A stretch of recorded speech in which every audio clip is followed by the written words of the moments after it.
This is October the 4th, year 2017. Gregorian calendar. We're here with Dan Pachola, an old friend of ours from the American Civil Liberties Union, although he's now retired. Dan, what's going on here today in front of the federal courthouse? Well, the result was expected here. The result of what, Dan? Excuse me? The result of what?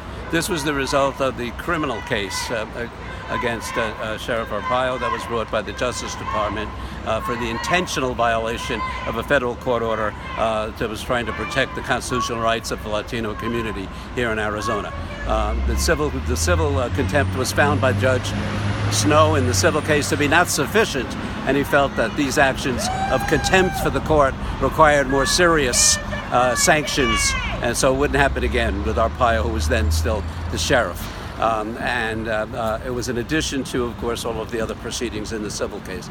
So it would have been nice and important for the community, to have them found to be guilty in a criminal case. But it doesn't change. It's important to recognize that the struggle of the community, starting well over 10 years ago, to get rid of this guy, to fight back against his raids, about his racist attacks on the Latino community, remain in force. The results of the civil case are just as much in force today as before this hearing on this very limited issue. There's still, he's out of office, the sheriff. The election took place in large part because of the organizing the community and the lawyers' legal actions and others, and the changes that are required in the MCSO with the new sheriff, who by comparison is probably a plus. I'm not sure how he certainly has to be watched closely, though.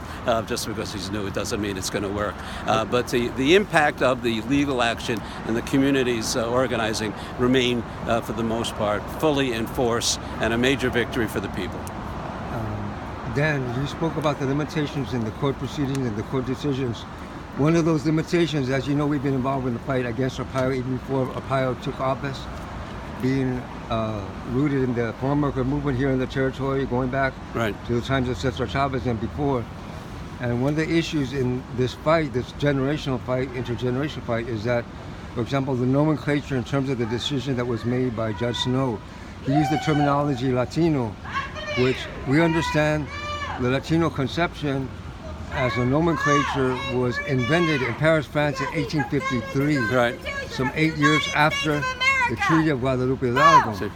And the significance of this for the case is that there was never brought into the case the rights of Mexicans, either documented or undocumented, in the territory as a pre-existing nationality and with collective corresponding rights.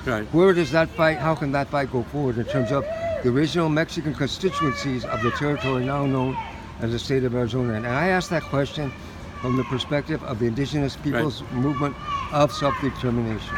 Well, as I well know, you've been asking it and fighting for it for many, many years, and rightly so.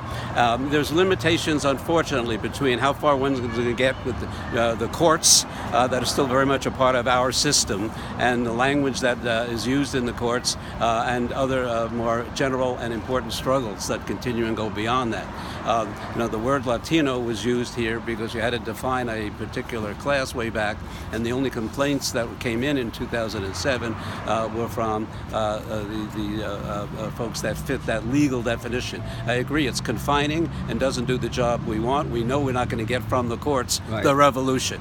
So this is one step amongst many steps, and the people's actions have to be obviously of greater importance, and the UN and other places where I know you have been have to be utilized, and this is should complement those more important and ongoing struggles for the more general needs that you just talked about. Well, we know that if we're invisible in the nomenclature of the courts, we can never expect justice in the streets. But speaking about the streets, I want to give you a moment to address what we just witnessed. No, there was a little parade that took place in terms of what I would address as the contagion of white supremacy attached to the patriotism of the American flag and the system of the settler states that we know as the United States of America. Would you make a comment about what's your perception of what's going on here? Well, I've never seen anything like it. I'm 75 years old, and I never thought that that not only that I was well aware of the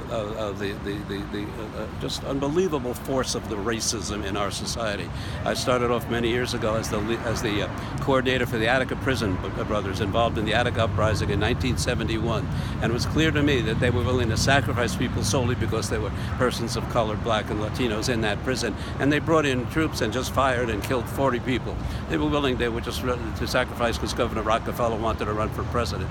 But it's race, race, race all over the place, and it continues. That is in Arizona, of course, it's primarily directed at indigenous folks and Latino folks because that's the major non-white. The so-called non-white That's people. right. But then you got to have a determination of what it is to be white, and that never gets questioned. Well, that's it gets right. thrown around right and left, up and down, in the nomenclature. White this, white that. The guy who was the shooter in Las Vegas. But no, it's never broken down. What are we talking about in terms of the white constituency of the United States of America? What is that? Who is that? Well, it's clearly defined by the white population is defined by saying I'm not a person of color, and therefore I am better, according to them. And the hatred and the need to show to try to. That sounds like a pathology, not a legal system. Oh, right, but the legal system reflects the underlying built on that. pathology. Exactly. There's nothing, you can't escape it. You can try to fight it. It's important just to give people room to maneuver, communities room to maneuver, people who are organizers room to not be killed, and so forth. So that's why it's important to do these cases. Of the legal fight. But no one should, as I said, you're not going to bring a motion for the revolution and get it say, oh, good idea, from the judge. Well, thank you, Dan. We know you've been a long-time worker in American Civil Liberties Union, and also you're a former professor for one of our dearest teachers, Tanya Ganella Fisher, who was also represented for us at the United Nations Permanent Forum on Indigenous She was Issues. fabulous, her student at So we want to thank you for all the work over the many years. For your work. Thank you, Dan. Thank you. Bye. Arpaio. This is Tupac, the reporter in front of the federal courthouse where the Judge Bolton has just granted a decision to recognize and apparently accept the pardon by El Trompudo, President Trump, for Joseph Arpaio. And our position is that we are taking this as an act of war against the Mexican people and should be used as a call to moratorium on the negotiations currently taking place for the North American Free Trade Agreement, the modernization supposedly. Ayo.